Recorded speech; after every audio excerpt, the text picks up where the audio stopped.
Siddhartha academy స్వర్ణోత్సవ వేడుకలను ఈ నెల 7వ తేదీన నిర్వహించనున్నట్లు అకాడమీ అధ్యక్షుడు రాజయ్య, కార్యదర్శి లక్ష్మణరావు వెల్లడించారు. విజయవాడలోని మొగల్రాజ్పురంలో పీబీ సిద్ధార్థ కళాశాల గ్రౌండ్లో ఈ కార్యక్రమం నిర్వహిస్తున్నట్లు తెలిపారు. ఈ కార్యక్రమానికి సీఎం చంద్రబాబు, కేంద్ర మంత్రి రామ్మోహన్ నాయుడు హాజరవనున్నట్లు వెల్లడించారు.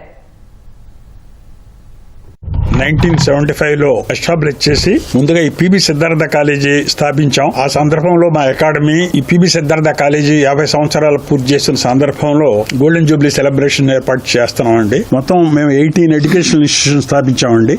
ఇప్పుడు తర్వాత ఎస్టాబ్లిష్ చేస్తా ఇప్పుడు 50 సంవత్సరాలు చక్కగా విజయవాడలో మంచి ఎడ్యుకేషన్ ఇస్తూ అందరికి అందుబాటులో ఈ స్కూల్ కాలేజీలు నడపాలని మేము ఎటువంటి లాభాపేక్ష లేకుండా only running for the society. రేపు 7వ తారీఖున గౌరవనీయ ముఖ్యమంత్రి చంద్రబాబు నాయుడు గారు, రామ్మోహన్ నాయుడు గారుతో కంక్లూడింగ్ మీటింగ్ రేపు 7వ తారీఖు ఏర్పాటు చేసుకున్నాం. 1975వ సంవత్సరంలో స్టార్ట్ అయిన సిద్ధార్థ అకాడమీ ఇంతంత ఒకటిడంతా అన్నట్టు 1 నుంచి 18 ఇన్స్టిట్యూషన్లకు పెరిగింది. గౌరవప్రదంగా అన్ని ఇన్స్టిట్యూషన్ల లాభాపేక్ష లేకుండా నడుపుకుంటూ వస్తున్నారు. మేము కూడా అదే బాటలో నడుపుకుంటూ వస్తున్నాం. ఎక్కడ ఏ ఇబ్బందులు లేకుండా అన్ని ఇన్స్టిట్యూషన్స్ ని జాగ్రత్తగా నడుపుకుంటూ వస్తున్నాం.